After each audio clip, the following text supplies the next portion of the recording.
मेरे प्यारे बच्चों नमस्कार। आपका अपना YouTube चैनल स्मार्ट टॉपर में बहुत बहुत स्वागत है। बताइए कैसे हैं आप लोग।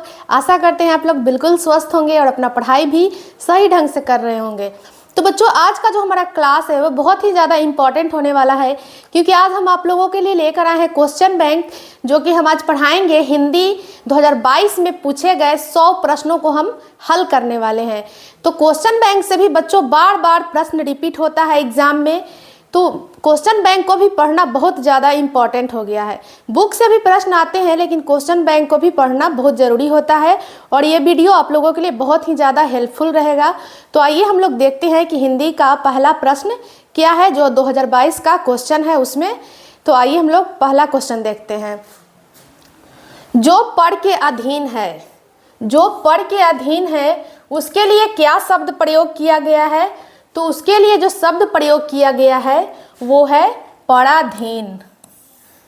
जो पढ़ के लिए अधीन है उसके लिए एक शब्द कौन सा है? पराधीन। तो पराधीन इसका आंसर हो जाएगा। अगला क्वेश्चन है हमारा, कुआं खोदना मुहावरे का क्या अर्थ है? तो कुआं खोदना मुहावरे का अर्थ होता है हानि पहुंचाना या हानि पहुंचाने का प्रयास करना या यत्न करना। तीसरा जो हमारा क्वेश्चन है वो है छ का उच्चारण स्थान क्या है? छ का उच्चारण स्थान क्या है? तो छ का उच्चारण स्थान होता है तालु। तो तालु हमारा हो जाएगा इस प्रश्न का उत्तर। चौथा हमारा क्वेश्चन है, महोजस्वी का संधि विच्छेद क्या है? तो महाजोर ओजस्वी, महाजोर ओजस्वी हो जाएगा इसका आंसर। अगला हमारा प्रश्न है, निम्न में शुद्ध शब्द कौन है? अब इन चारों में आप लोग देखिए कि शुद्ध शब्द कौन सा है।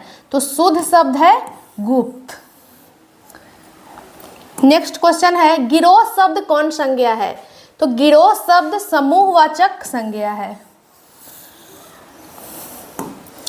नारी कौन सा शब्द है? स्त्रीलिंग है कि पुल्लिंग है कि उभयलिंग है कि इनमें से कोई नहीं है? तो नारी, तो नारी स्त्रीलिंग शब्द है। आठवां क्वेश्चन है, घर से लौटा हुआ लड़का किस कारक का उदाहरण है? घर से लौटा हुआ लड़का, तो ये आपादान कारक का उदाहरण है। क्योंकि आपादान कारक कैसे होगा?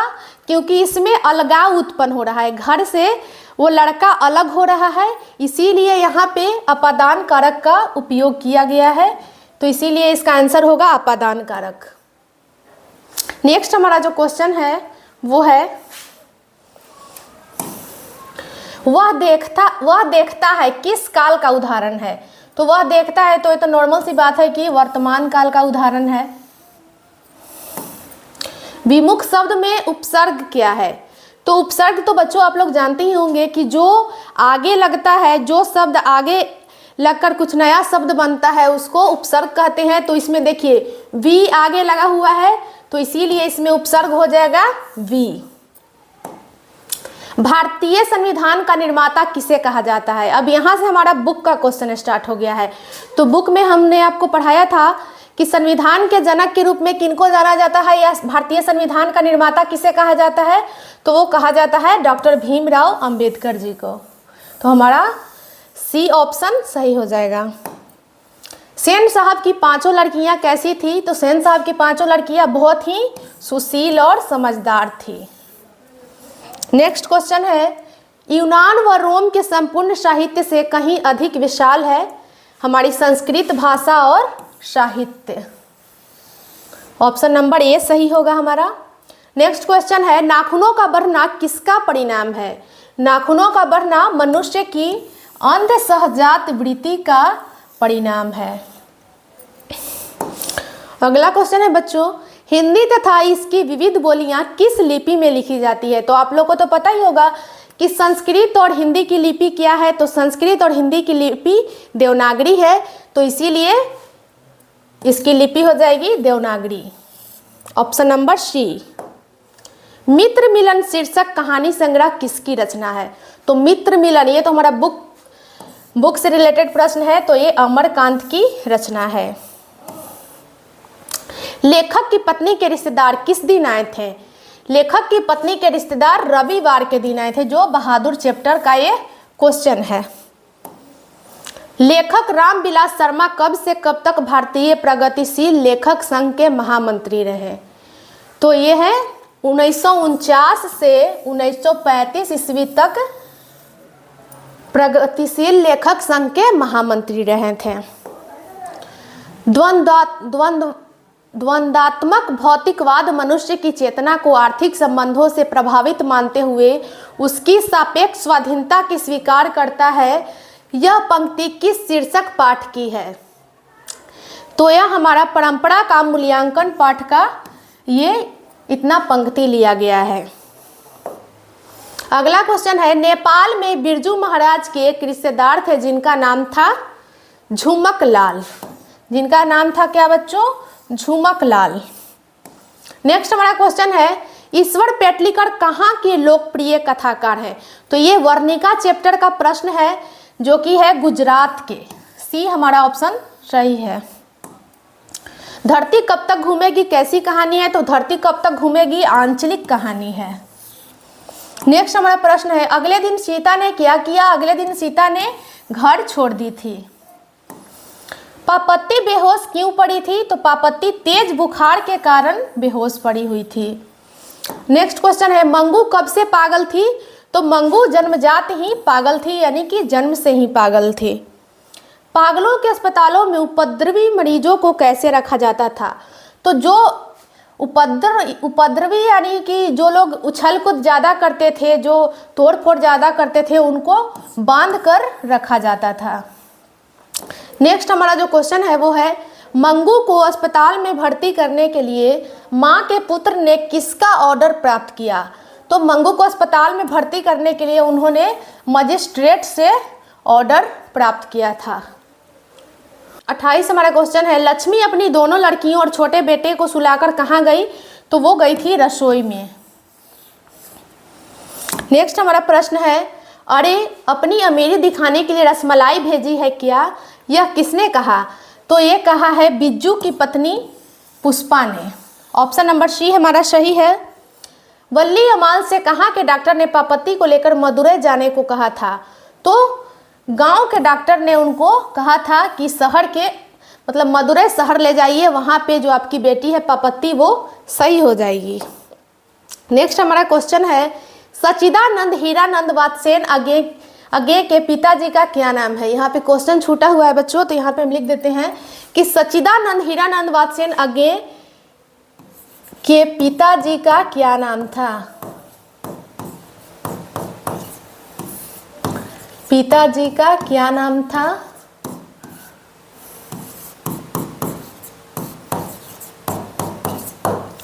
तो उनके पिताजी का नाम था doctor Hiranand Shastri. Option number B हमारा सही है। नेक्स्ट क्वेश्चन है, धूप बरसी पर अंतरिक्ष से नहीं फटी? तो इसका आंसर सी होगा, मिट्टी से। नेक्स्ट क्वेश्चन है, चक्रव्यूह किसकी रचना है? चक्रव्यूह किसकी रचना है? तो वो रचना है कुंवर नारायण की। कवित्री अनामिका के पिता का क्या नाम था? तो कवित्री अनामिका के पिता का नाम था ऑप्शन नंबर सी, श्याम नंदन किशोर। घड़े सा लुढ़कता हुआ उसका घ किस पर आकर थमक जाता है? तो घ थमक जाता है अंगा पर आकर। ऑप्शन नंबर डी हमारा सही है। लौट कर आऊंगा फिर शीर्षक कविता किनकी रचना है? तो यह है जीवनानंद दास की। नेक्स्ट क्वेश्चन है हमारा, रेनड़ मारिया रिल्के की काव्य शैली है गीतात्मक। Option number B. कवि रेनड़ मारिया रिल्के किनके चरणों में छाले पड़ जाने की बात करते हैं? तो कवि रेनड़ मारिया रिल्के प्रभु के चरणों में छाले पड़ जाने की बात करते हैं। मेरे बिना तुम प्रभु शीर्षक कविता किस हिंदी कवि द्वारा भाषांतरित किया गया है? तो ये रूपांतरित किया गया है धर्मवीर भारती द्वारा। ऑप्शन नंबर डी हमारा सही है। सदियों की ठंडी बुझी राख सुगबुगा उठी, मिट्टी सोने का ताज पहन इठलाती है, किस कविता की पंक्ति है? तो ये पंक्ति आप लोगों को बताना है कि किस कविता की पंक्ति ली गई है। तो ये लिया गया है जनतंत्र के जन्म से। बिलन्ना और अविनियों के बीच कौन नदी आती है? तो विल्लन्नऊ और अभिनव के बीच जो नदी आती है उसका नाम है रोन नदी, option number A. Vinod Kumar Shukla का जन्म कब हुआ था? तो उनका जन्म हुआ था 1 जनवरी 1937 ईस्वी को। मछली छीनने की कोशिश कौन कर रहा था? तो मछली छीनने की कोशिश उसका नौकर भग्गू कर रहा था। यहाँ पे मग्गू लिखा गया है लेकिन इसका होगा भग्गू। नेक्स्ट है ड्योढ़ी पर आलाप शीर्षक काव्य संग्रह किसकी रचना है? तो ये है यतीन्द्र मिश्र की। अगला क्वेश्चन हमारा है अरब देश में फूंक कर बजाए जाने वाले वाद्य यंत्र जिसमें नाड़ी रीढ़ होती है को क्या कहते हैं? उसको कहते हैं नय। गांधी जी की स्मृति में पूरा राष्ट्र किस तारीख को उनकी जयंती मनाता है? यानी कि यहाँ पे पूछा जा रहा है कि गांधी जी का जन्मदिन कब मनाया जाता है? तो 2 अक्टूबर को। हम सभी लोग जानते हैं कि 2 अक्टूबर को गांधी जयंती मनाया जाता है। मेरा ख्याल है कि अगर व्यक्ति का चरित्र निर्माण करने में हम सफल हो जाएंगे तो समाज अपना काम आप संभाल लेगा। यह किसका विचार है? तो यह विचार है महात्मा गांधी का। किनका विचार है? महात्मा गांधी का विचार है। काशी में मरण भी माना गया है, यानी कि काशी में मरना भी क्या माना गया है? मंगल माना गया है कि काशी में अगर मरने को मिल जाए तो वो भी शुभ होता है, यानी कि मंगल होता है। ऑप्शन नंबर डी हमारा सही आंसर है। अगला हमारा क्वेश्चन है वह है यतीन्द्र मिश्र ने गीतकार गुलजार की कविताओं का संपादन किस नाम से किया है? तो ऑप्शन नंबर ए यार जुलाहे के नाम से किया है। मछली शीर्षक कहानी में मछली और गोश्त कौन खाता था? तो उनके पिताजी मछली और गोश्त दोनों खाते थे। ध का उच्चारण स्थान क्या है? तो ध का उच्चारण स्थान दंत होता है। एक ध्वनि जब 2 व्यंजनों से संयुक्त हो जाए तब वह कहलाती है संयुक्त ध्वनि। Option number B. नाविक शब्द का संधि विच्छेद है 9 जोड़ 1। निम्न में शुद्ध शब्द कौन है? तो निम्न में शुद्ध शब्द है सौहार्द। निम्न चिन्हों में कौन योजक चिन्ह है? तो योजक चिन्ह है ऑप्शन नंबर सी। अक्टूबर शब्द कौन संज्ञा है? तो व्यक्तिवाचक संज्ञा है, क्योंकि एक खास महीने का नाम बतला रहा है, इसीलिए जब खास व्यक्ति का बोध होता है तो व्यक्तिवाचक संज्ञा होता है। सुख शब्द कौन लिंग है? तो सुख शब्द पुल्लिंग है। लोगों ने चोर को मारा किस कारक का उदाहरण है? तो यह है लोगों ने, तो कर्ता ने होता है तो इसीलिए हो जाएगा कर्ता कारक का उदाहरण है। भिक्षा शब्द है, भिक्षा देशज शब्द है। नेक्स्ट हमारा क्वेश्चन है बाघ शब्द का स्त्रीलिंग रूप क्या है? बाघ शब्द का स्त्रीलिंग रूप होता है बाघिन। उदय शब्द का विशेषण है उदित। पानी शब्द कौन संज्ञा है? तो पानी जिसे नापा तोला ना जा सके उसे क्या कहते हैं? द्रव्यवाचक संज्ञा कहते हैं। तो इसीलिए पानी को ना नहीं, जिसे नापा तोला जा सके लेकिन गिना ना जा सके उसको बोलते हैं द्रववाचक संज्ञा। तो इसीलिए पानी क्या हो जाएगा? द्रववाचक संज्ञा हो जाएगा। अगला हमारा है पीतांबर शब्द का संधि विच्छेद है पित्त जोर अंबर, तो इसका संधि विच्छेद हो जाएगा पीतांबर। नेक्स्ट हमारा है संयोग शब्द का विलोम है वियोग।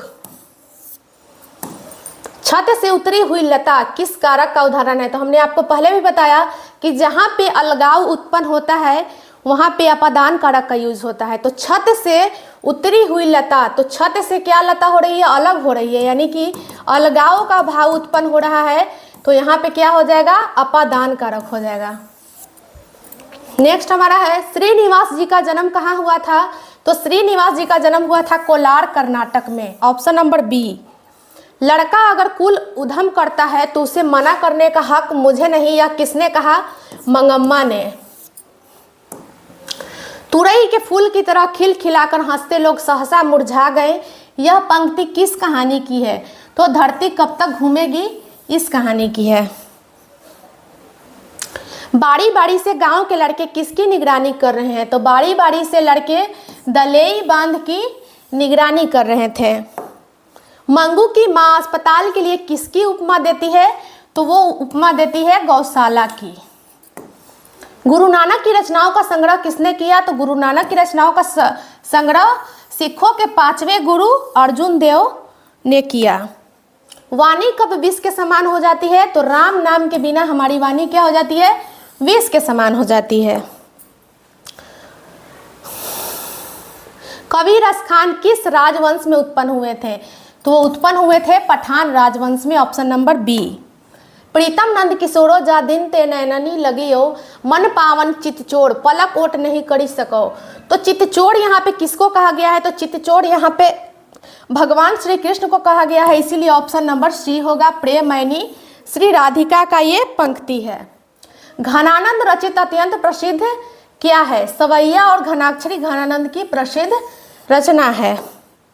विरह लीला किनकी रचना है? तो विरह लीला भी घनानंद की रचना है। बद्री नारायण चौधरी प्रेमघन की रचनाएं किस नाम से संग्रहित है? तो बद्री नारायण प्रेमघन की जो रचनाएं हैं वो है प्रेमघन सर्वस्व नाम से संग्रहित है। युगवाणी किसकी काव्य कृति है? तो युगवाणी सुमित्रा नंदन पंत जी की काव्य कृति है। सुमित्रा नंदन पंत को मानव सौंदर्य ने किस ओर आकृष्ट किया? तो समाजवाद की ओर आकृष्ट किया। सिंहासन खाली करो की जनता है किस कविता की पंक्ति है? तो ये है जनतंत्र का जन्म। जनता शब्द में प्रत्यय है, तो प्रत्यय आप लोग जानते हैं कि प्रत्यय पीछे लगता है और उपसर्ग आगे लगता है। तो जनता में कौन पीछे लग रहा है? ता, तो इसीलिए ता हो जाएगा प्रत्यय, ऑप्शन नंबर सी। देहचोर शब्द कौन सा समास है? तो देह से चोर, तो देहचोर हो जाएगा तत्पुरुष समास, क्योंकि यहाँ कारक की विभक्ति का प्रयोग हो रहा है, इसीलिए तत्पुरुष समास हो जाएगा। अगला क्वेश्चन है, उसने कहा कि मैं निर्दोष हूं किस वाक्य का उदाहरण है? तो ये है मिश्र वाक्य का उदाहरण, ऑप्शन नंबर ए। असुर शब्द का पर्यायवाची होता है दानव। एकता शब्द का विलोम है अनेकता। जिसके शेखर पर चंद्र हो के लिए एक शब्द है चंद्रशेखर। एक पंथ दो काज मुहावरे का अर्थ है कि एक कार्य के साथ दो लाभ होना। आटा शब्द है पुल्लिंग। पंख शब्द है तत्सम। चौराहा शब्द कौन सा समास है? अब देखिए यहाँ पे चौराहा शब्द कौन सा समास है? तो जिसमें आगे संख्या का प्रयोग होता है वो हो जाता है द्विगु समास। तो इसमें चौराहा, तो चौराहा द्विगु समास हो जाएगा। मैं आप ही चला आता था किस सर्वनाम का उदाहरण है? तो ये निजवाचक सर्वनाम का उदाहरण है। 30 दिन किस विशेषण का उदाहरण है? तो 30 दिन संख्यावाचक विशेषण का उदाहरण है। नेक्स्ट है हमारा परिजन शब्द में उपसर्ग क्या है? तो उपसर्ग आगे लगता है, आपको पता है, तो परि हो जाएगा उपसर्ग। बढ़िया शब्द में प्रत्यय, तो प्रत्यय पीछे लगता है, तो इसीलिए यह हो जाएगा प्रत्यय। भाई बहन शब्द में कौन सा समास है? तो भाई बहन शब्द में द्वंद्व समास हो जाएगा, क्योंकि इसका दोनों पद जो होता है वो प्रधान होता है, तो इसीलिए भाई बहन द्वंद्व समास हो जाएगा। कलंक शब्द का विशेषण है कलंकित। उसने अपने मित्र की साइकिल खरीदी किस वाक्य का उदाहरण है? तो ये संयुक्त वाक्य का उदाहरण है। निम्न में कौन शुद्ध वाक्य है? अब यहाँ पे ध्यान देने वाली बात है कि कौन, चारों हम लोग पढ़ के रीडिंग देकर देखना होगा कि कौन शुद्ध वाक्य है। तो ए है हमारा कि तुम्हारा यह कहना मेरे लिए बड़ी बात होगी। दूसरा है बी, तुम्हारा यह कहना मेरे लिए बड़ी बात होगा। तीसरा है तुम्हारा कहना यह मेरे लिए बड़ी बात होगी। और लास्ट है तुम्हारा कहना मेरे लिए यह बड़ी बात होगी।